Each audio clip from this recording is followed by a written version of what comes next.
Então, boa tarde, gente. Boa tarde, todo mundo.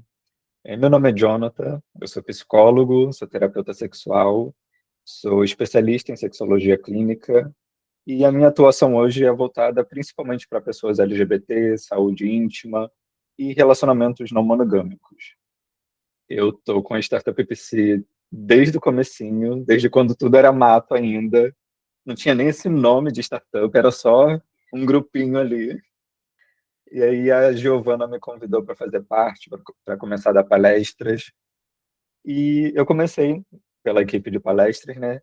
E hoje eu também faço parte da supervisão clínica do estágio, na abordagem centrada na pessoa. Inclusive, temos vagas ainda fazendo marketing aqui. E hoje eu vou trazer esse tema de sexualidade, gênero e cultura, desafios contemporâneos para a psicologia. Boa parte do que eu vou trazer aqui não é só teoria. Claro que tem muita teoria, né? Porque psicologia é ciência, mas também tem muita coisa do que eu escuto diariamente na minha clínica, dos meus pacientes da vida real. É importante a gente falar dessas questões porque a sociedade vem mudando o tempo inteiro, né? Se a gente parar para comparar o ano passado com esse ano, quantas mudanças já não tiveram em dezenas de questões que influenciam a nossa vida, né? E quando a gente fala de uma pessoa LGBT que chega na nossa clínica, ela não, ela não vai chegar quase nunca só com uma demanda individual. Tipo, é só uma demanda de ansiedade, é só uma demanda de relacionamento, de autoestima. Sempre vai estar ligado também por questões sociais, por questões grupais da vida dessa pessoa, né? Então, cultura, família, religião, medo de abandono, isso tudo não é só uma questão individual. Não é só aquela pessoa específica que está passando por aquilo porque ela é especial, mas é porque toda a sociedade funciona de uma forma que vai afetar de forma diferente cada pessoa. E é até perigoso quando a psicologia tenta olhar para isso tudo como se fosse tudo uma grande questão singular, como se cada uma dessas demandas que aparecem na clínica fossem realmente exclusividade de cada pessoa quando não são. Então, opa, passou para vocês? Passou. Tá. Então, o que que a cultura vai ensinar sobre corpos, gênero e sucesso? A gente precisa lembrar que desde a gente se permitir ter uma chance de se descobrir, né, a própria cultura ela vai dizer quem a gente deveria ser. Então, desde a gestação, já tem aquela expectativa de, vai ser um menino, já tem um monte de roupa azul, de futebol, de dinossauro, de carrinho. Se for menina, já tem um monte de roupinha rosa com florzinha, já está pensando quantos filhos vai ter, e já tem todas essas expectativas antes mesmo de decidir o nome daquele bebê. E isso só vai se intensificando cada vez mais ao longo da vida, principalmente da parte da adolescência para a vida adulta, que é quando realmente você precisa se questionar quem você é. Muita parte, né, muita presença da nossa infância e da nossa adolescência são descobertos, né? A gente está saindo ali da bolha dos pais, bolha da família, indo para uma escola diferente, uma escola um pouco maior, talvez, que tem pessoas de outros lugares, famílias com culturas e visões diferentes. E isso tudo vai construindo quem nós somos, principalmente quem nós somos dentro da sociedade. Só que, se você não tem esse momento de realmente parar e se questionar quem você vai ficar seguindo essas expectativas de uma forma muito cega. E aí a gente sabe que a sociedade já tem um modelo nuclear, né, que a gente chama, do que é uma família, do que é uma pessoa fora de uma família. Então, independente se você é homem ou mulher, independente do seu gênero, já é esperado que você cresça, faça uma faculdade, entre em um relacionamento, case, tenha filhos, morem juntos e sejam felizes pro resto da vida. E se você sai qualquer mínimo dessas expectativas, já começa um questionamento. Ah, mas trocou de faculdade por quê? Abandonou a faculdade? Não vai fazer uma faculdade? Você tá solteiro há um tempo, né? E as namoradinhas? Quando que vai ter filho? Então, se você sequer questiona esse modelo, você já está errado. Você já falhou na vida. E aí, se você ficar realmente nisso sem se posicionar enquanto indivíduo, vai ser frustração atrás de frustração. E a gente vai aprendendo desde cedo, principalmente na nossa vida adulta, adolescente, qual corpo merece desejo, qual masculinidade merece respeito, qual feminilidade é aceitável, quais formas de amar que são realmente legítimas ali. E todas essas expectativas são desde antes da gente nascer. Então, quando alguém sofre por questões de gênero ou de sexualidade, muitas vezes, na verdade quase sempre, esse sofrimento ele não vai vir pela identidade em si. Não vai ser, me identifico como uma pessoa LGBT, então, junto disso vem um sofrimento inato. Não existe isso. Não é uma dúvida aqui, né? Realmente é zero. Esse sofrimento que vem junto da identidade é pela violência sofrida por existir dessa forma dentro da sociedade. Então, o sofrimento que uma pessoa LGBT sofre é completamente externo e acaba sendo internalizado. Até porque uma pessoa ela pode se descobrir intelectualmente assim, um tanto preconceituosa, um tanto realmente ainda seguindo esses pensamentos impostos pela sociedade, mas emocionalmente ela ainda vai carregar essa vergonha, né? Essa frase aqui foi um paciente que me disse. Eu sei racionalmente que não tem nada errado comigo, mas eu me sinto inadequado o tempo inteiro. E isso é uma pessoa que tem um cargo interessante, assim, não é o topo do topo, mas assim, tem um salário legal, tem um reconhecimento pela família, é casado no papel com um namorado, com um marido agora, né? E ainda assim tem uma insegurança dessa identidade, de realmente chegar e falar: eu sou um homem gay, casado, muito feliz, muito bem relacionado. Por quê? Ainda tem essas expectativas de que não é uma mulher, não está casado com uma mulher, não vai ter filhos com uma mulher. Então, nessa lógica, não vai ter uma família de verdade, entre muitas aspas. Então, a gente precisa lembrar que o preconceito, ele não atua só na sociedade. Ele vai continuar impactando de uma forma interna naquela pessoa. Vai continuar vivendo dentro da própria pessoa. Então, esses momentos de preconceito, de violência, de intolerância que a pessoa sofre, sabe, mesmo que não seja uma violência física, né, uma agressão física, que seja só um olhar preconceituoso, que seja um comentário que foi feito assim para outra pessoa, nem era direto com você. Isso tudo vai acumulando dentro da gente, né? Pessoas LGBTs, pessoas negras, pessoas deficientes, todo mundo sabe que não é só, deixa de lado. Porque isso vai acontecer o tempo todo, a vida inteira, e não tem como fugir. Então é por isso que é importante a gente reconhecer que toda essa violência que existe na sociedade não vai ser bloqueada totalmente da formação desse indivíduo. E quando a gente traz isso ainda mais para a cultura LGBT, também existe uma fantasia de que depois que a pessoa se assume, depois que ela sai do armário, né, ela finalmente vai viver livre. E se livrou de um peso. Não precisa mais guardar esse segredo. Mas não é exatamente assim. Quando a gente sai do armário, sim, acaba esse peso, esse segredo, mas de certa forma é como se trocasse uma cobrança por outra. Dentro da própria comunidade LGBT, existem muitos padrões que são igualmente rígidos com pessoas héteros cisgêneros. Sabe toda aquela história de família, morar junto, filhos? Aí o homem tem que ser o provedor da casa, a mulher tem que cuidar dos filhos. Dentro da comunidade é outra expectativa, mas que ainda existe. Então, o corpo perfeito, uma masculinidade ideal.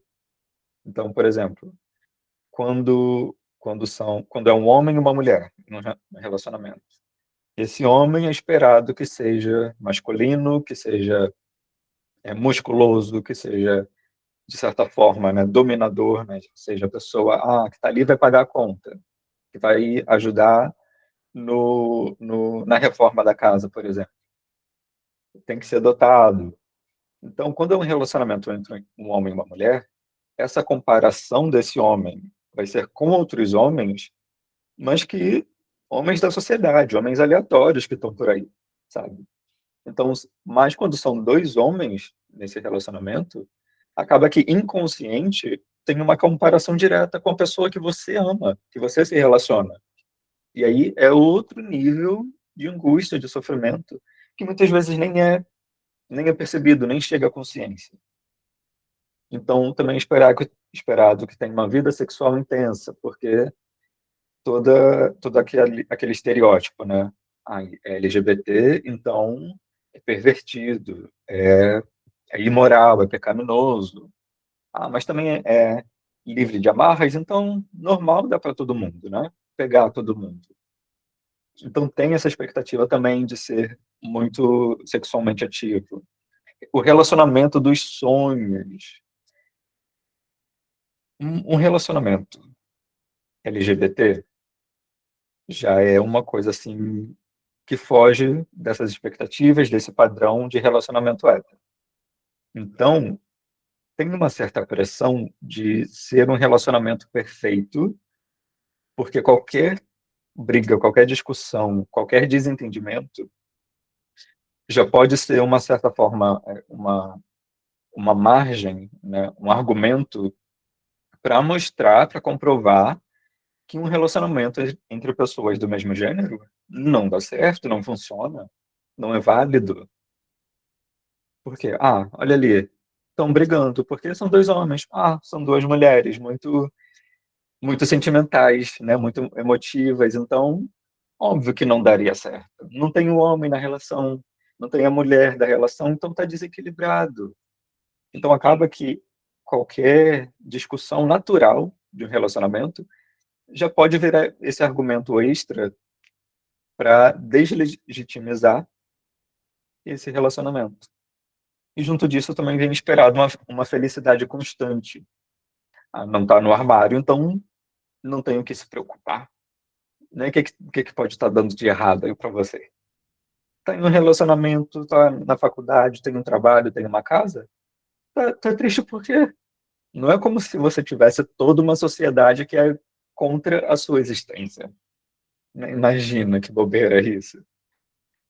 Então, acaba que quem não consegue performar toda essa felicidade, essa perfeição, fica sentindo que fracassou, que não deu certo, que não está evoluindo na vida. Talvez ainda se sinta preso, né, nesses moldes de pessoas héteros e cisgêneros dentro dessa vida LGBT. E principalmente com a internet fica tudo mais intenso. Né? É muito mais fácil você se comparar com outras pessoas, porque os sites e os aplicativos acabam que potencializam essa comparação de uma forma muito mais intensa. Então, assim, na internet, né, no Instagram, no TikTok, qualquer site, a gente não quer tristeza. Né? Aí vocês me respondem. Vocês seguem pessoas feias, pessoas chatas, pessoas que não têm uma vida assim legal, divertida? Não segue. Porque a gente de bosta já basta a nossa vida. Então a gente não quer entrar na internet, que é um lugar de entretenimento, né, supostamente, para ficar vendo pessoas se ferrando na vida, para ficar ver gente reclamando. Então, quando a gente vai para a internet, a gente quer compartilhar e também quer ver o que está dando certo, o que está bom. Só que aí é tão comum isso que a gente esquece que não é 100% da vida real. É um recorte muito específico que a gente está se permitindo ser compartilhado, ser visto. E tem até uma frase que eu procurei o autor, não sei de quem que é, mas eu já vi essa frase há um tempo, ficou comigo até hoje, que nunca tivemos tanta possibilidade de conexão e tanta dificuldade de intimidade ao mesmo tempo.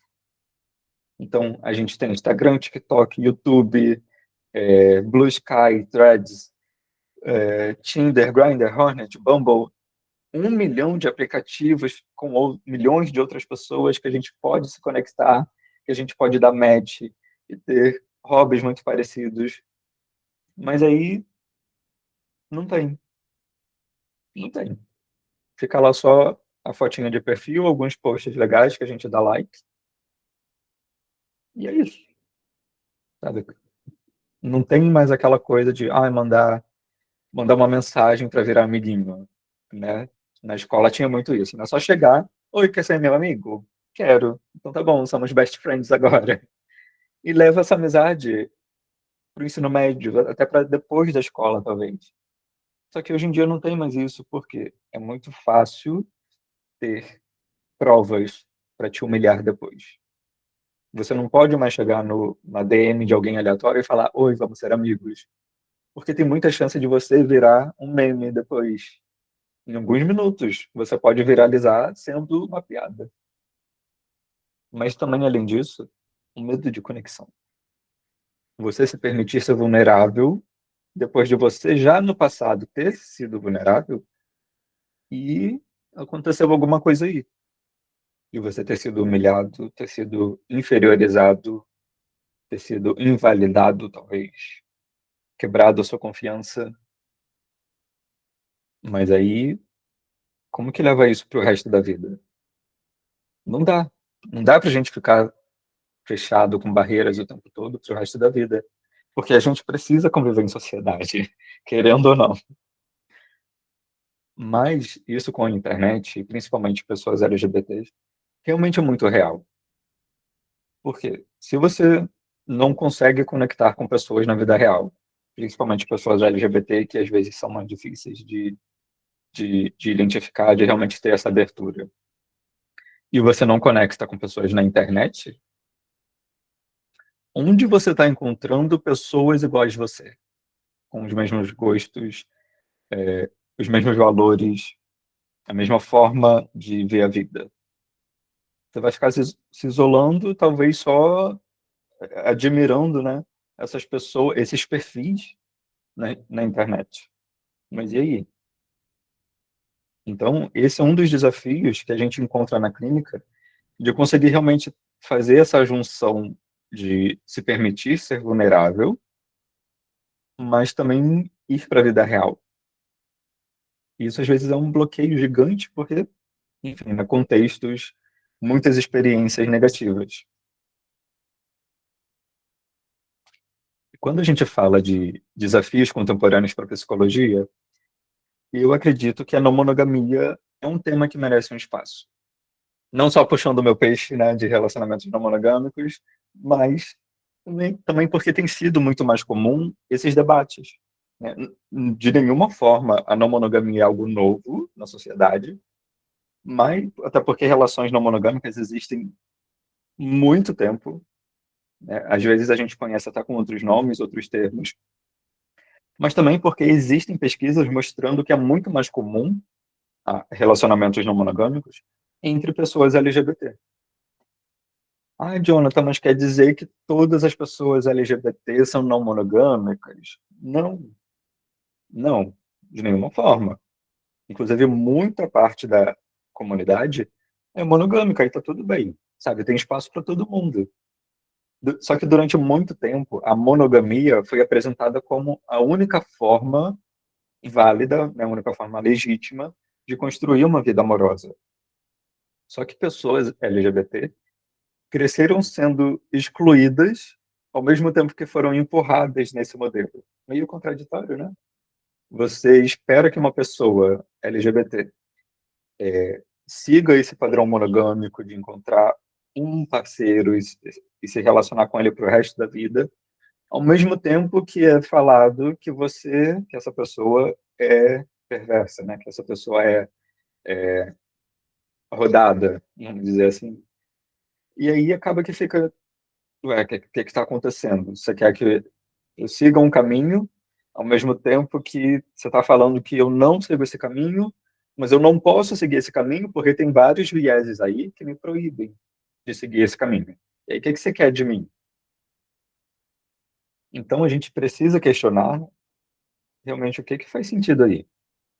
Será se esse relacionamento monogâmico está fazendo sentido para essa pessoa ou ela está sendo empurrada para isso, para esse caminho? Até porque, inclusive na clínica, na minha clínica, né, chegam pessoas do tipo que descrevem exatamente ideais de um relacionamento não monogâmico, mas que ela nem sabe o que é não monogamia, nunca nem ouviu falar essa palavra. E aí vai lá eu ter que explicar, apresentar, de certa forma, a não monogamia. E ela fica, nossa, então outras pessoas também veem a vida dessa forma que eu vejo? Mas a gente está errado ou a gente está quebrando a lei aqui? Então acaba que nesse lugar de profissionais, às vezes a gente também vai ser professor. Só que para ser professor, a gente também não pode ter preconceito. A gente tem que ter um conhecimento básico em várias coisas, pelo menos. Então, assim, se você, na sua vida pessoal, não concorda com a não monogamia, tá tudo bem. Sabe? É a sua vida particular. Mas quando a gente está falando do consultório, da ciência, a gente precisa respeitar a pluralidade que é a existência humana, que é a vida, que são diversos contextos que uma pessoa pode entrar, pode sentir, pode experienciar. Só que aí, junto dessa questão de não monogamia, não são tudo flores, né, vamos dizer assim. Junto disso, surgem novas possibilidades, mas também novas perguntas e novos sofrimentos. Porque, de novo, além de estar saindo desse modelo por ser uma pessoa LGBT, também vai estar saindo por ser uma pessoa não monogâmica. Então, outras formas de preconceito, outras formas de violência, outras formas de invalidação, que aí vão andar mão a mão, mas são sofrimentos, né, diferentes que a gente precisa considerar. Tá? E o problema também começa quando a gente troca uma regra rígida por outra. Por um lado, relacionamentos monogâmicos são o único jeito certo de amar, mas por outro, relacionamentos não monogâmicos são um jeito mais evoluído de amar. Só que por que tem que ser 8 ou 80? Porque as duas formas de amar não podem ser válidas. E você reconhecer que uma delas não faz sentido para você. E tá tudo bem. Sabe? Ninguém precisa quebrar o pau aqui. Sabe? Existe espaço para todo mundo. Existe comunidade para todo mundo. Na clínica, a gente não encontra só modelos relacionais, né? É interessante até falar para quem não é da não monogamia, o termo não monogamia é o que a gente chama de um termo guarda-chuva, porque existem subcategorias da não monogamia. O mais comum é o relacionamento aberto. Existe também o poliamor, existe a anarquia relacional, o amor livre. Então, são várias formas que você poderia se reconhecer dentro da não monogamia. Só que, para além disso, quando chega uma pessoa no nosso consultório, né, a gente não vai encontrar modelos relacionais que vai ser, estou acompanhando um relacionamento aberto, estou acompanhando um relacionamento monogâmico. A gente precisa lembrar que nós vamos encontrar pessoas. Vamos encontrar pessoas que sentem medo, que sentem ciúme, insegurança, que têm desejo de liberdade e, ao mesmo tempo, querem uma exclusividade, de alguma forma. Pessoas que querem autonomia, mas que também querem se sentir especiais para alguém. E nada disso é contraditório. Não é porque uma pessoa está em um relacionamento aberto que ela não pode querer se sentir desejada por esse parceiro principal. Não é porque uma pessoa está em um relacionamento fechado que ela não quer, que ela não pode sentir uma liberdade de conhecer outras pessoas e não se aprofundar nessas outras relações. Tudo isso é contraditório, mas também é humano, que é quem a gente atende na clínica. Seres humanos, que são diversos, que têm visões diferentes, que têm opiniões diferentes da gente. E aí, outro desafio, que agora vai ser político, vai ser agora que bota fogo no parquinho, que é política e políticas. Uma discussão que não deveria ser reduzida a uma disputa ideológica. Até porque a palavra, assim, política, virou uma palavra carregada, né? A gente fala política, já vem, a gente já pensa, eleição, partido, esquerda e direita. E, de fato, isso tudo é política. Mas não é só isso. E, às vezes, a gente esquece, fica se limitando só nisso, só nessa briga de lados. Então, a gente precisa fazer uma distinção importante entre política e políticas públicas. A política é algo seu, assim, vai afetar a sociedade, óbvio, mas é a sua opinião política, sabe? Tá tudo bem ser diferentes, é bom que seja diferente. Mas quando a gente fala de políticas públicas, a gente está falando realmente do coletivo. Não só o que você acredita, mas o que todo mundo, incluindo você, merece. E aí a gente está falando de questões relacionadas, mas que não são exatamente a mesma coisa, né? Políticas e políticas públicas. Elas andam lado a lado, mas que são, sim, diferentes. Tá? Então, a gente precisa se questionar. Quem tem acesso a direitos? Quem é considerado um cidadão pleno? Quais vidas recebem proteção? Quais grupos são invisibilizados ou criminalizados? Às vezes a gente fica tanto nessa questão de Lula, Bolsonaro, PT ou qualquer outro partido aí. Sabe, tipo, a gente precisa ir além, a gente precisa conseguir aprofundar esse debate, porque mesmo quando a gente não percebe, essas questões atravessam o nosso dia a dia. Você consciente disso ou não? E aí a gente fala realmente de ações, de programas, de serviços, estratégias do governo criadas especificamente para responder às necessidades da população. Independente de você, em específico, usar ou não aquele serviço, a gente precisa reconhecer que outras pessoas precisam daqueles serviços. Então, por exemplo, uma pessoa trans conseguir um acesso à saúde especializado em pessoas trans é política pública. Você vê uma campanha de prevenção HIV, política pública. Um centro de cidadania LGBT, com suporte jurídico, é política pública. E aí, se você não está defendendo isso enquanto profissional de saúde, o que você está defendendo? Que população, que pessoas você está defendendo? E é importante a gente fazer essa distinção de política e políticas, porque às vezes a discussão realmente fica muito reduzida em essa ideologia. Só que quando a gente fala de pessoas, sim, a gente precisa ir além. Essa discussão acaba que atrapalha o que realmente importa. Como as condições de vida das pessoas são produzidas ou dificultadas pelas estruturas sociais. Até porque, quando uma pessoa deixa de receber um serviço que ela teria direito, o que você vai fazer no seu consultório? Até porque, às vezes, a gente pensa assim, políticas públicas, então é para a classe baixa na linha da pobreza, né? É o SUS para quem não tem direito, é o CAD único para quem não tem dinheiro. Só que, na verdade, políticas públicas é literalmente para todo mundo. Seja você na linha da pobreza ou na classe alta, mais alta que existe, você ainda está usufruindo das políticas públicas. Você, como mulher, tem direito a votar.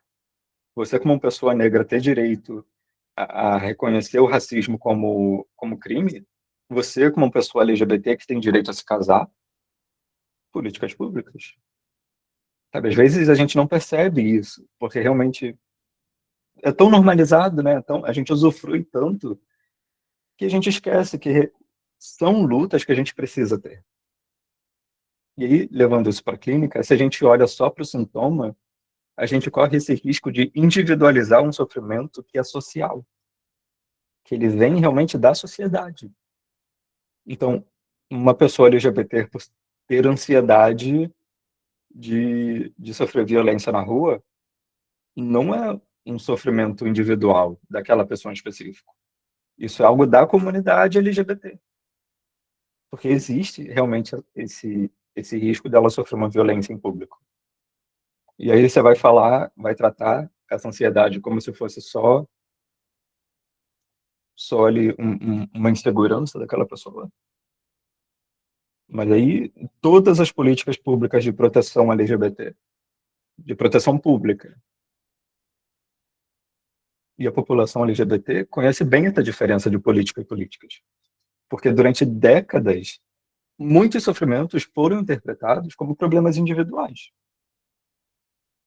Hoje a gente sabe que existe a exclusão, a discriminação, violência, e que isso tudo produz, sim, efeitos na saúde mental de cada pessoa, mas até pouco tempo atrás, a psicologia, ela, de certa forma, corroborava com todo esse sofrimento que existe.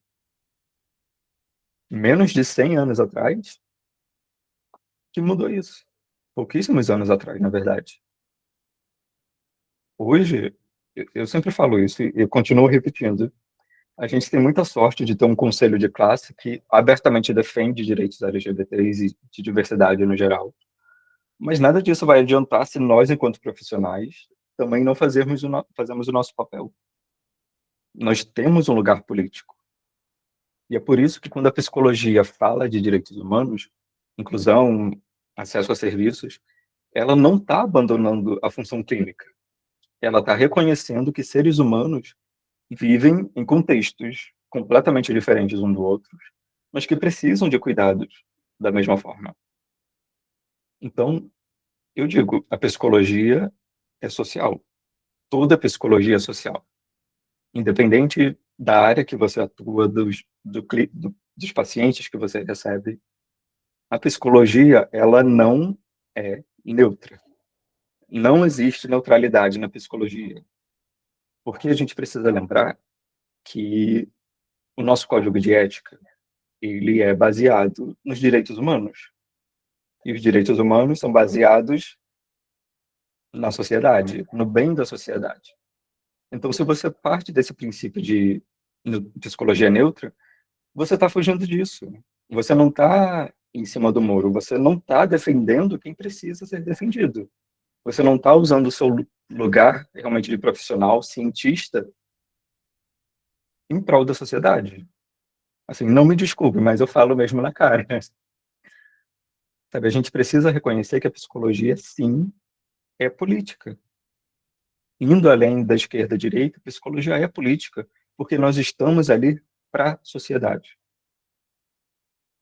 E aí, então, depois desse tapinha na cara de leve, em pleno sábado, então, para finalizar, eu acredito que um dos maiores desafios contemporâneos para a psicologia é a gente conseguir enxergar o sujeito além das categorias, mas ainda sem considerar todas essas interseccionalidades que constroem esse sujeito. Porque identidade importa, representatividade importa e violência estrutural também importa. A gente precisa lembrar que saúde mental não é sobre virar alguém perfeitamente resolvido. Talvez seja conseguir existir com mais autenticidade e menos vergonha. E é isso. Obrigado pela atenção, gente. Aqui meus contatos. Instagram, TikTok, WhatsApp, quem quiser tirar dúvida, comentários, críticas, recebo, mas também não fico calado.